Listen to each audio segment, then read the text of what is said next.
Um, it's broken. Okay, wait. So before my PPT comes up, I want to start my speech. So let's imagine ourselves growing up in a world where the walls of our house are moving, but only 1 millimeter a day. Because nothing crashes and nothing breaks, and everything looks the same. So let's imagine ourselves growing up in a world where the walls of our house are moving, but only 1 millimeter a day. Because nothing crashes and nothing breaks, and everything looks the same until it doesn't. The light falls differently, your favorite spot doesn't feel quite right. You just can't explain why. One day you step back and realize nothing feels normal anymore. That's how we feel growing up in the age of AI. Because AI didn't come with trumpets or warnings. It didn't knock and it didn't even ask. It just quietly slipped into our lives, into our searches, our homeworks, our arts, our conversations, and even our expectations. And the strange thing is, we're barely noticing the lessons it's teaching us. Lessons we're absorbing faster than we're understanding them. It's teaching us new possibilities, new shortcuts, and new ways of thinking. And only now we're stepping far back enough to realize how much the walls have moved. Hello everyone, I'm Yul Woo from Wickham Abbey School, Hangzhou. Today I'm here to talk about what we should learn and what we should do growing up in the age of AI. Firstly, let's think back to how technology used to arrive. The first home computer humming on your desk, the first smartphone that felt like a science fiction in your hands. Those moments were loud, they cried for attention. They came as commercials, headlines, millions of unboxing videos, and hundreds of people lining up outside stores. They changed the world in a way we could see. But AI is different. It doesn't need a grand entrance or a shiny keynote moment to work. It just works so seamlessly that I forget the world without it.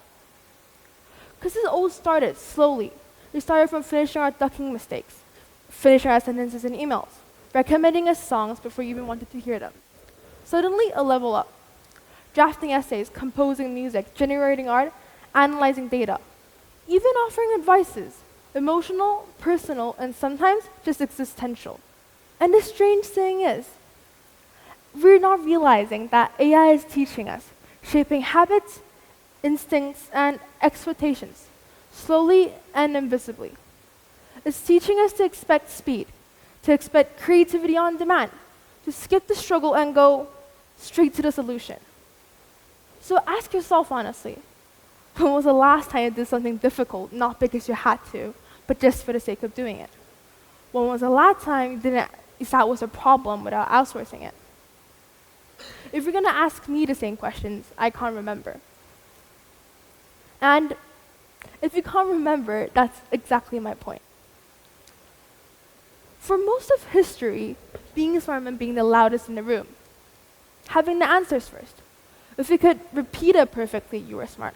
If you could memorize it perfectly, you were smart. But that world is not far gone. A machine can summarize a textbook in seconds. It can finish typing a paragraph before you even start typing a word. It can predict, analyze, organize faster than any human beings on this planet. So being smart has to mean something else.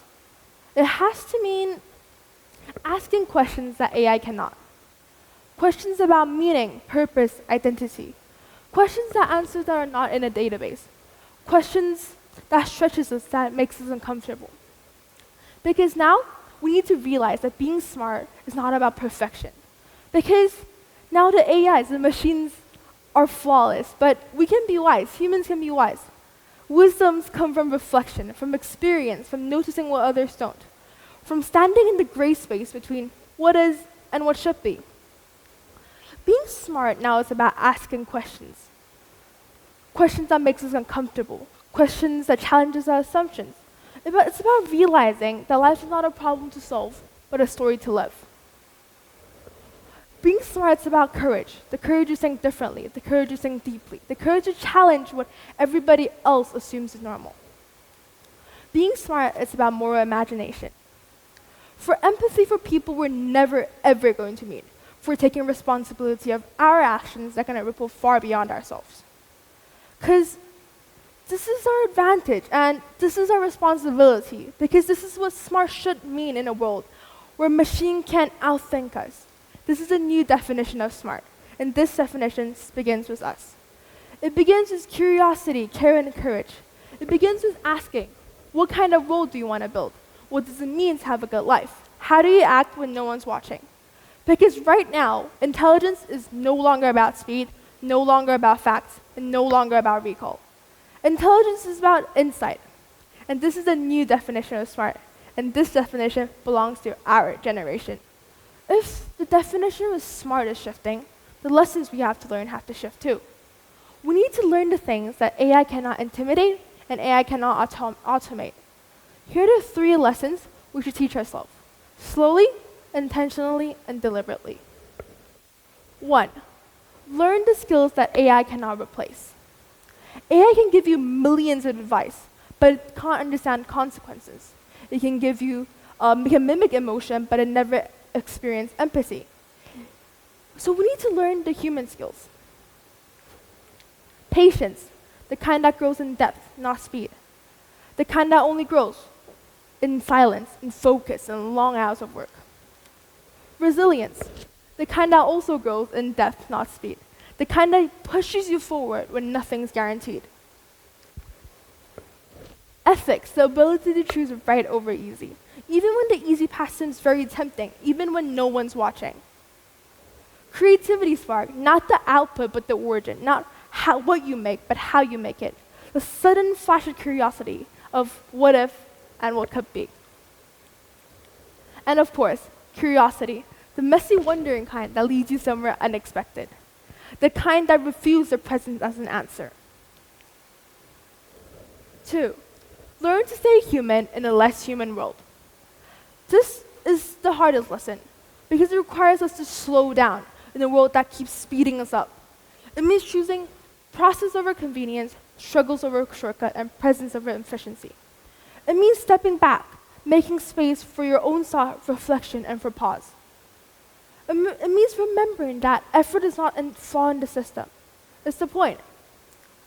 Growing up in the age of AI isn't just about being more capable. It's about being more aware of your choices, your values, and your actions. 3. It's about asking, who am I becoming? Who do I want to become? And what kind of world do we want to help build? 3. Learn to ask the questions that AI cannot. We need to ask the question that stretches us, that makes us uncomfortable, and that challenges our assumptions. I'm repeating this again because this is so important, because machine can only give us answers if we ask the right questions. We need to ask the question that stretches, that makes us uncomfortable, and challenge every single assumptions we have. These are the questions that teach us judgment, the kind of question that teaches how to think, how to care, and how to act. These are the questions that define a fully lived life, a mind fully engaged, a human fully awakened. Being smart in the age of AI, living in the age of AI, is not about knowing more. It's about asking more, living more. It's about feeling more and being human deliberately every single day. Because this is what matters at the end, when the world is contaminated with machines. There's something we don't talk about enough. Not in policy debates, not in classrooms, and not even amongst ourselves. It's the emotional cost of growing up in the age of AI.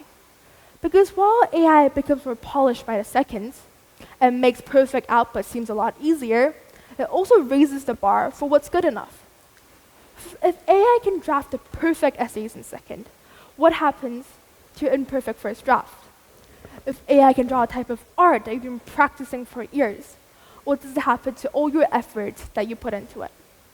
And be honest, in this room, everybody felt it once. We all know that AI is not demanding anything, it's just existing. But its existence reshapes our expectations in ways we rarely admit out loud. We need to realize that our value does not come from matching an output of a machine, that our emotions are the things we need to celebrate, that we need to honor. Because we start to question our creativity, our effort, and whether our human struggles are ever going to be enough. And that quiet erosion of confidence is so true. And without meaning to, we shrink.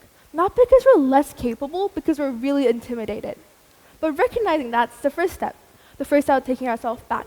The first step of realizing that life is not a problem to solve, but a story to live. About realizing that our value does not come from matching a perfect output a machine can produce.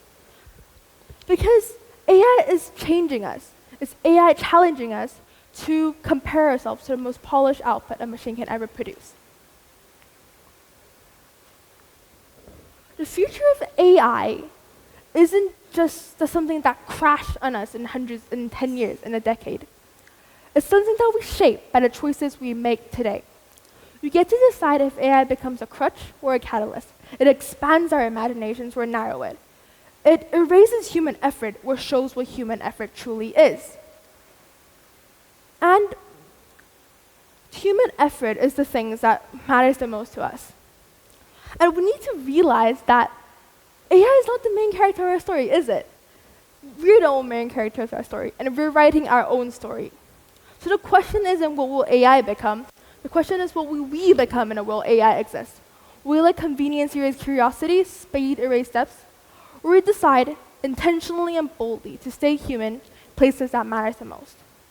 To honor struggle, celebrate effort, to notice what's invisible, to listen when no one's listening, to care when the world seems indifferent, to ask the questions that had no need answers. Because the real future is not AI replacing us. It's AI changing us. It's AI challenging us to be more thoughtful, creative, and empathetic than any generation before ours. And this is a choice we make every day.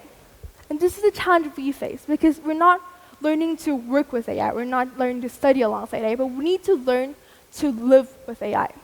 And because every day AI is existing alongside us, but every day we can choose how to respond. We can respond with courage, curiosity, and care. We can choose that we can show the machines that we're better than them because we created them. And this choice is not theoretical, it's practical, and it's very urgent because every day AI is living alongside us because it's shaping what we think, what we believe, and what we think is going to be possible in the future. And this is the future worth shaping, this is the future worth choosing, and this is the future worth living. Because the story is about us, not about AI, and what we do with it. Thank you.